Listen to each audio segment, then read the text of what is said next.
7월 18일 금요일 기도로 돕는 그 사랑 매일 묵상. 오늘은 시편 120편 1절에서 7절입니다. 우리가 그 긴 119편을 끝내고 이제 120편으로 들어왔습니다. 지금 120편 1절에는 성전에 올라가는 노래라고 되어 있죠. 120편부터 15편이 이스라엘이 성전에 올라가면서 예루살렘 성전에 올라가면서 불렀던 노래입니다. 그래서 그, 그 지금 이것이 이스라엘의 성전에서 올라가면서 그들이 이제 그 불렀던 노래라는 것을 좀 기억하면서 좀 묵상하면 좋을 것 같습니다. 마지막 절 7절에 보면 나는 화평을 원할지라도 내가 말할 때에 그들은 싸우려 하는도다. 그러니까 어떤 상황인지 아시겠죠? 우리가 살아가는 이 직장의 상황, 또 어떤 면에서는 가정의 상황, 어떤 면에서는 다양한 삶의 관계적인 상황을 얘기하는 거죠.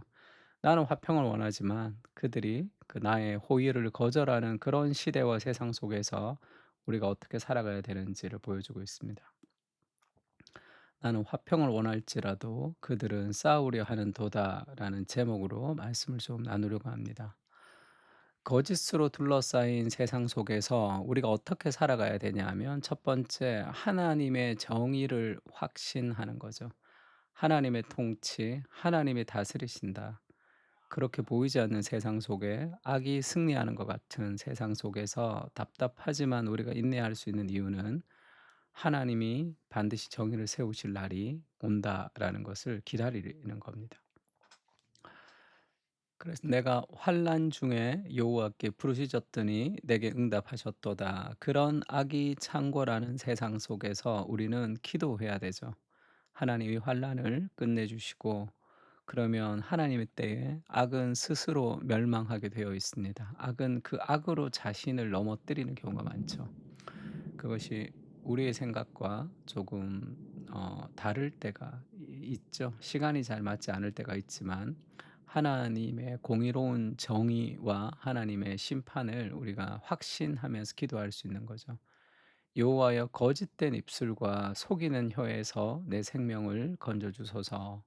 거짓된 입술과 속이는 혀가 가득한 세상 속에 우리가 그들과 함께 머리를 맞대고 세상의 지혜로 문제를 풀 수 없을 때가 많습니다. 하나님이 악인의 꾀를 무너뜨려 주시고 하나님이 우리를 건져 주십시오. 이렇게 기도하는 거죠. 순수하게. 너 속이는 혀여 무엇을 내게 주며 무엇을 내게 더할꼬 장사의 날카로운 화살과 로뎀나무 숯불이로다. 그 무엇을 내게 주며 무엇을 내게 더할꼬라는 이 말은 어 그 지금 영어로는 그가 너에게 무엇을 할 것이며 또 어떤 것을 더할 것인가 너 이 사악한 혀야 이런 표현이니까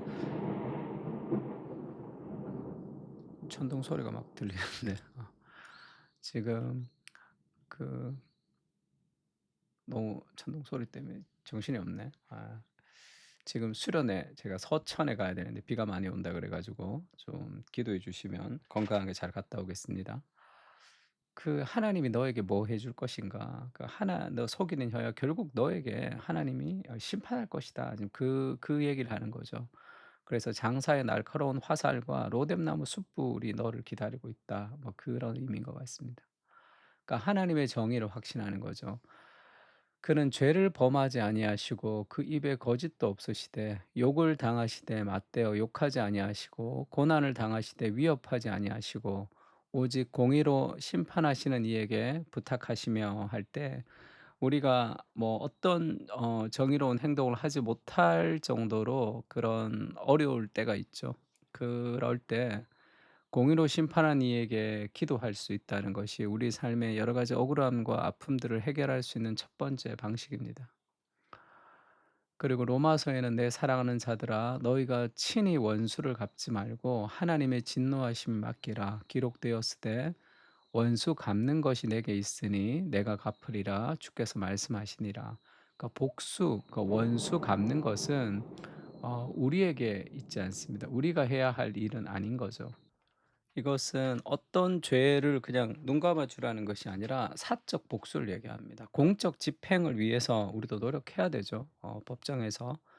그러나 그것이 완전한 정의가 될 수는 없지만 그 하나님께서 우리의 인생에 완전한 정의를 주신다는 그 확신이 이 고난 가운데 있는 억울한 세상을 이겨낼 수 있는 힘으로 작용할 수 있습니다.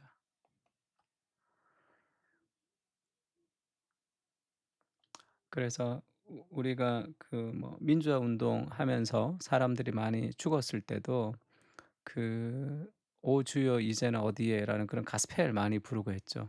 사람들 대학생들 데모하면서 그 "오 주여 이제는 어디에?" 뭐 "여기에 우리와 함께 오 주여 여기에 우리와 함께 하소서." 하면서 그런 이해할 수 없는 하나님이 마치 없는 것 같이 사람들이 학살당하는 그런 세상에 '하나님이 뭐 하는 것 같습니까?'라는 그런 고통과 그리고 하나님이 함께 해 달라는 간절한 소망을 그런 가스펠이나 그 노래에 담아서 그렇게 부르면서 그 삶의 억울함들을 달래어 가는 거죠.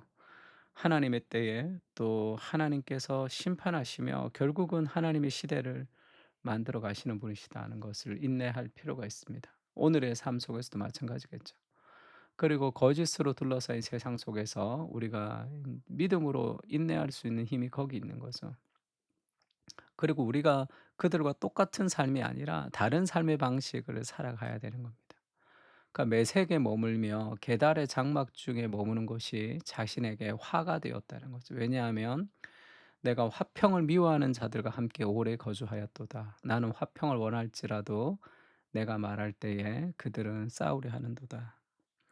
그런 상황에 우리가 처해질 때가 있습니다. 그때 우리가 그들과 똑같이 악해지거나 그렇게 우리가 그 악을 악으로 갚는 그 독해지는 그런 삶의 방식을 택해서는 안 되는 거죠.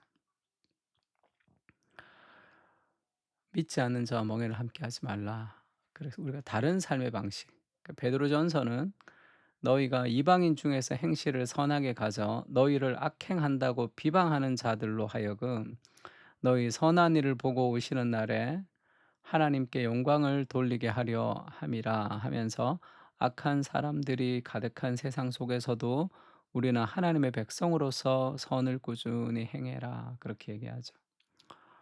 그 종들아 상전들에게 순종하라 하면서 왜 우리가 육신의 상전에게 순종해야 되냐면 우리는 육신의 상전의 종이기 때문이 아니라 너희가 그리스도의 종이기 때문이다. 바울이 그렇게 얘기하죠.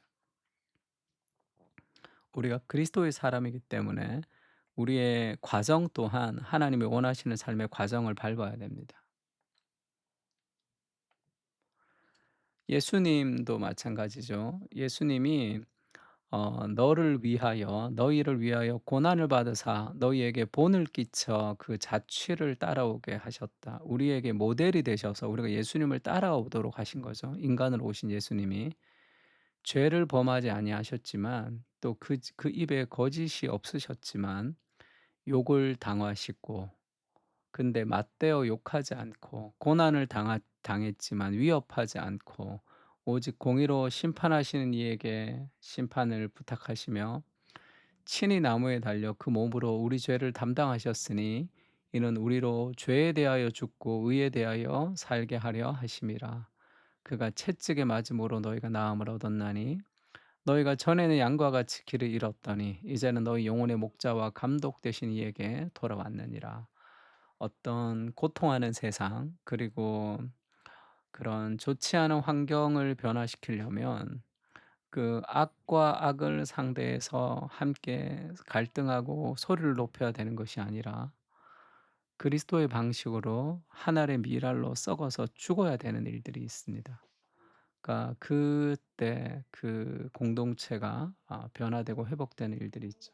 예수님처럼 우리가 욕을 당하지만 맞대어 욕하지 않고 고난을 당하지만 위협하지 않고 오직 공의로 심판하시는 이에게 기도하면서 우리가 해야 될 그 일들을 우리가 잘 감당하고 우리의 희생과 그 은혜를 통해서 그 세상과 그 공동체를 변화시켜 달라고 기도하는 그런 마음들이 좀 필요하겠죠. 그렇게 예수님을 좀 닮아가면 우리가 좀 되었으면 좋겠습니다. 분노가 미덕이 되어 버린 시대를 살아가고 있습니다. 주님 인내를 배우게 하시고 세상의 문화 속에서도 하나님의 통치를 신뢰하며 믿음으로 걸어가게 하여 주시옵소서. 그들이 평화를 원치 않지만 적대적으로 대하지 않는 복음의 은혜를 허락해 주시옵소서. 아멘. 우리를 적대적으로 대하는 그런 사람들에게 우리가 복음의 은혜로 인내로 대할 수 있도록 주님 도와주십시오. 그런 마음의 소원을 가지고 같이 한번 기도했으면 좋겠습니다. 기도하겠습니다.